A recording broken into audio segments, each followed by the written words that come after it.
Hello, everyone. Welcome back to Wellness for Real. I am excited to talk to you about today's topic. But right before we get into that, I just wanted to remind you that you can head to my website and sign up for my free monthly newsletter.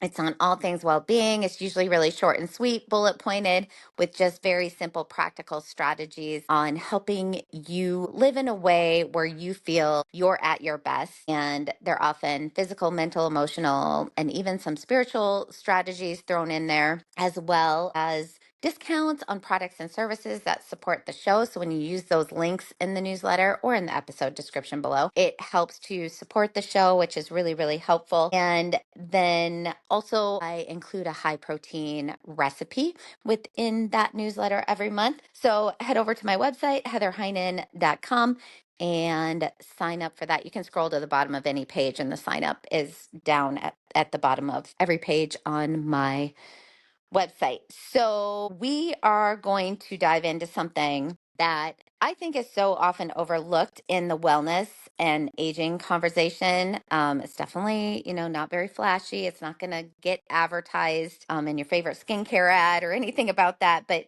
it's one of the most powerful predictors of how you will age, how long you'll live, how well you will function, and how sharp your brain is going to stay, how strong your bones will be, how independent you'll remain for the decades to come. And that thing is muscle. So if you've ever thought, I do not want to lift weights, I just want to tone, or I'm too old to start strength training now, or even I walk every day and that's enough, right? Then please stick around, because muscle is not just for athletes, it's not just for men, and it's absolutely not just for aesthetics. Muscle truly is medicine. And the more I've gotten into this, reading the research behind this, the more research that is coming out about this really within the last 5 to 10 years, it's really gotten to this place for me where I'm just such a believer in how important muscle is for all those things I just listed as we age. And this is not just a fitness episode. I really want to talk, I really want you to understand some of the things I've come to understand about muscle, and not about it just being this, like, can I deadlift this much weight or whatever it is. So the presence of lean muscle mass is one of the top predictors of longevity, especially as we move into our 50s, 60s, 70s, and beyond. So studies show that muscle mass is directly correlated with reduced risk of all-cause mortality, improved blood sugar regulation, stronger bones and reduced fracture risk, faster recovery from illness or surgery, better brain health and cognitive function, lower rates of depression and anxiety, and higher quality of life overall. And yet, women over 40 are rarely told this. Now, that is changing, and that's a beautiful thing, but it's still not there yet. We're still not really teaching this to women. Doctors are not talking to their women in midlife about these things. Usually the messaging is that we need to lose weight, tone up, shrink, eat less, and do more cardio. But we actually need really is to lift some weights, to eat, and to build. Because after 40, we're not just trying to avoid disease. We're trying to create a life that we love, one where we can hike mountains, climb, carry grandkids, remodel the bathroom, take spontaneous trips, sleep better, recover faster, and feel alive in our own skin. And muscle helps us do all of that. Okay, so what is the longevity gap? And the longevity gap refers to the difference between how long we live and how well we live. So let me explain. The average life expectancy in the US is somewhere around 77 years. But here's the problem. For many people, the last 10 to 15 years are spent in poor health with limited mobility, increased medications, hospital visits, and often a loss of independence. So it's not just about lifespan, it's about health span. How long can you live well? And this is, I'm not going to totally go down this rabbit hole, but this is a little bit of the controversy that comes in with over the past, I would say, 10 years of the fasting epidemic, we're hearing about all these studies on fasting and longevity, right? That lowering caloric load fasting can create longevity. The problem is we are not talking that, so that would be lifespan, okay? But we are not at all talking about quality of life during those extended years. So I have some real concern when clients come to me and they are fasting. It's typically middle-aged women, usually because they want to lose weight.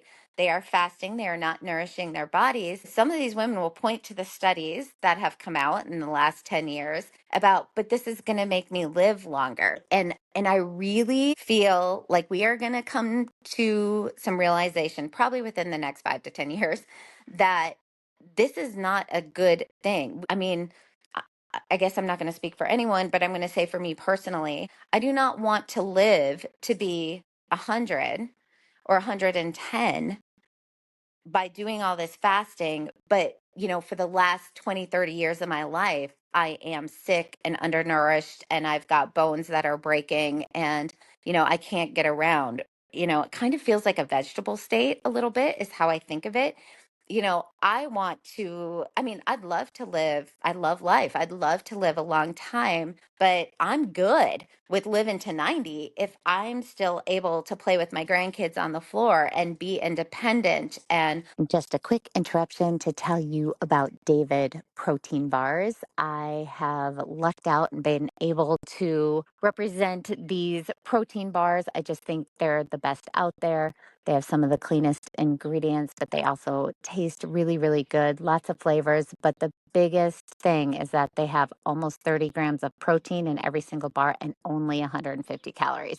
So that's really, really hard to find a high protein bar with quality ingredients that has that low of calories. If you go to davidprotein.com/Heather, you will be able to buy 3 boxes, get a full box free plus a sample pack. And right now, as I'm talking about this, I think you also get a free gift in that. So again, davidprotein.com/Heather, and you can get that free box plus the sample pack. Give them a try. They're great. Live in my home. And you're not going to be able to do that with underfueling, with no muscle on your body. Well, I said I wasn't going to go down the rabbit hole and I just did. So I apologize for that. But let's get back on track. Here's the kicker. Muscle is one of the biggest factors that really widens that gap in your favor about that health span versus lifespan. So starting around age 30, the average adult loses 3 to 8% of muscle mass per decade. And that accelerates after age 60. This process is called sarcopenia, and it's often referred to as the silent strength killer. By the time many people reach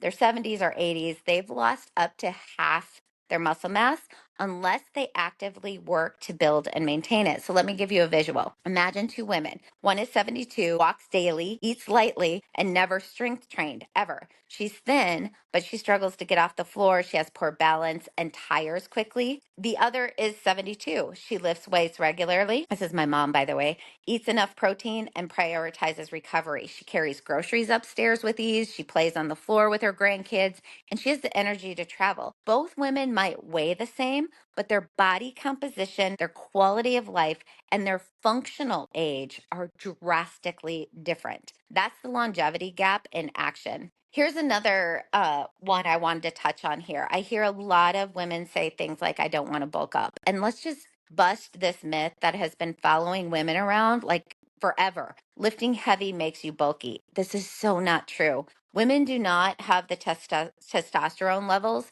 to bulk up easily. What you will build is strength, metabolic flexibility, energy, and curves in all the right places. And honestly, after 40, putting on muscle is hard enough. You are unlikely to overdo it unless you're training like a bodybuilder and eating in a calorie surplus. So yes, lift heavy. You're not going to turn into the Hulk, but you might feel like a superhero. It's really an amazing thing that happens when you get that body composition that is optimal for health. Another thing I want to talk about, muscle as metabolic gold. And here's where it gets even more interesting. Muscle is your body's most metabolically active tissue. That means the more muscle you have, the more calories you burn at rest. Muscle helps regulate blood sugar, which reduces your risk of type 2 diabetes. It acts like a sponge, soaking up glucose and really using it efficiently. So, muscle is your best defense against insulin resistance, weight gain, and energy crashes. Plus, muscle protects your joints, boosts balance and coordination, and improves your posture, something that helps you not just feel better, but look better too. Okay, so here are some practical things to build and maintain muscle after 40. This is the how. You do not need to live in the gym. You do not need to eat chicken breast 6 times a day. You just need to get really strategic. And here are 6 core strategies. Number one, prioritize resistance training 2 to 4 times a week. Full body strength training with progressive overload is the key. This means things like squats, lunges, deadlifts, presses, rows, push ups, carries, and then gradually increasing weight or reps over time. That's that progressive overload. And then at least 2 days a week, ideally 3 to 4 weeks. It can be body weight, it can be dumbbells, kettlebells, resistance bands, or barbells if you really love that. Number two, eat enough protein. Women over 40 are not getting enough protein, so you want to aim for around 0.8 to 1 gram per pound of ideal body weight. So, not per pound of body weight if you're overweight. You want to look at what your ideal body weight is and then aim for 0.8 to 1 gram per pound of ideal body weight. Spreading it out over 3 to 4 meals is probably best practice. Yes, I know the science behind this, that you don't necessarily need to do that in order to get, meaning there is some new research out there saying you could eat all your protein in 2 meals and that would be fine. Here's the problem with that, it's the practical aspect. Most protein is so filling. So if you just want to eat once or twice a day, I'll get all my protein in that way. There's no way. Most of us, there's no way. That might mean trying to eat 75 grams of protein in 2 meals. That's pretty tough to do. So when I'm coaching people, I really have found anecdotally more people can get in more protein when they spread it out over 4 meals a day, 3 to 4 meals a day, or maybe 3 meals a day plus 2 snacks. And then include really high quality sources. I mean, the less processed protein you can get in your system, I think the better. Obviously, for some of us to get in the amount we need to get in, we're probably going to do some whey protein, things like that. But if you can, really include high quality sources, and that's things like eggs, chicken, Greek yogurt, any kind of meat. It really is essential for muscle repair, energy, mood, and satiety. And then number three, don't neglect recovery. Muscle is not built during the workout. It is built during rest. So prioritize that 7 to 9 hours of quality sleep, prioritize days off from training, prioritize gentle movement like walking or yoga to help with recovery. Number four, you do want to think about lifting heavy enough to make it matter. So lifting 5-pound weights for 50 reps is fine, but if your goal is muscle maintenance or growth, you really do need to challenge your muscles. So use weight that feels hard by the last 2 to 3 reps while keeping it really safe. And if you're brand new to this, I really suggest you get a trainer or you go to a gym where they have someone who teaches classes so that you can really learn the proper movement, not get hurt doing this, and then eventually move on to where you can do it on your own if you want. Although I have lots of people who love taking sort of these body strength classes. So they always have, because they're with other people and they enjoy that. So those are things to just keep in mind. And then track progress functionally. So do not obsess over the scale. Track things like how much can you lift? How many push-ups or squats can you do? How do you feel in your body? How has your energy improved? So keeping track of things like that versus checking your weight. Just stay off the scale. Number six, fuel and hydrate well. So muscle needs nourishment. It needs nutrients. Don't try to build muscle while drastically under eating, especially in perimenopause and postmenopause. Under eating leads to muscle breakdown, not fat loss. I think that's one of the things we don't talk about enough with perimenopause and menopause is that if we're under eating during those times, we're probably not going to lose fat. This is part of the reason why body comp changes during this time, because hormones are shifting so much.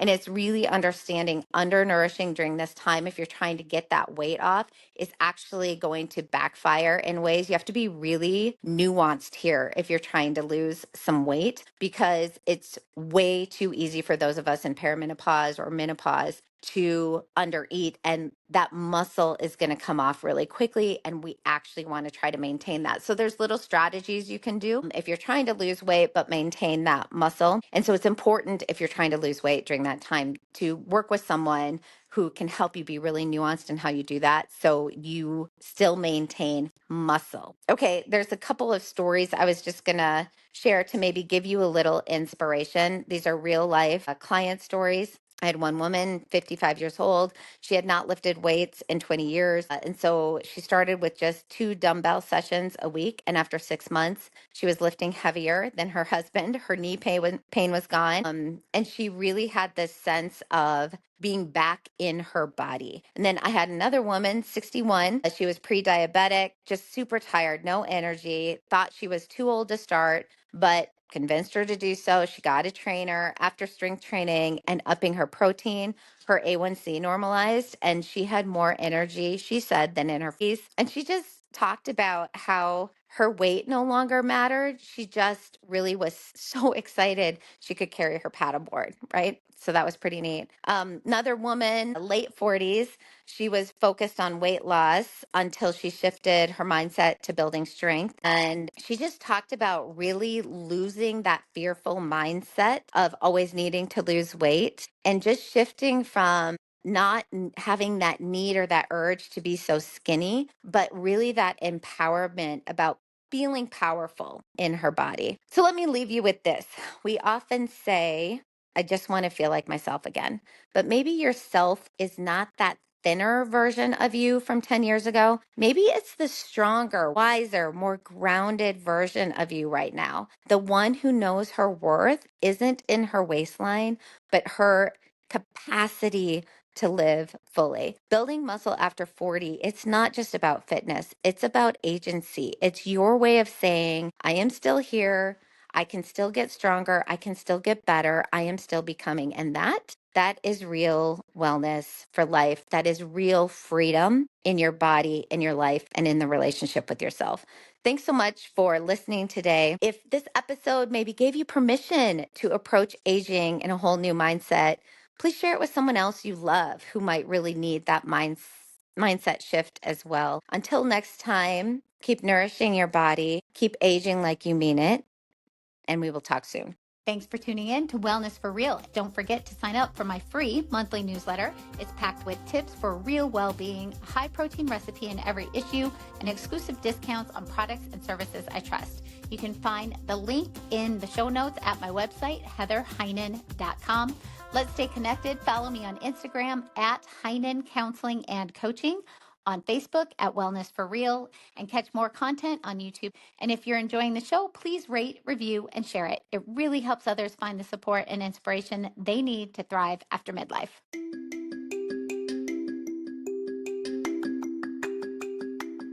Did you know you can find a lot more help from me on my website? Go to heatherheynen.com. Heynen is spelled Heynen, and there you will find links to my online courses, how I work with clients one-on-one, as well as online with my coaching and counseling services that I offer.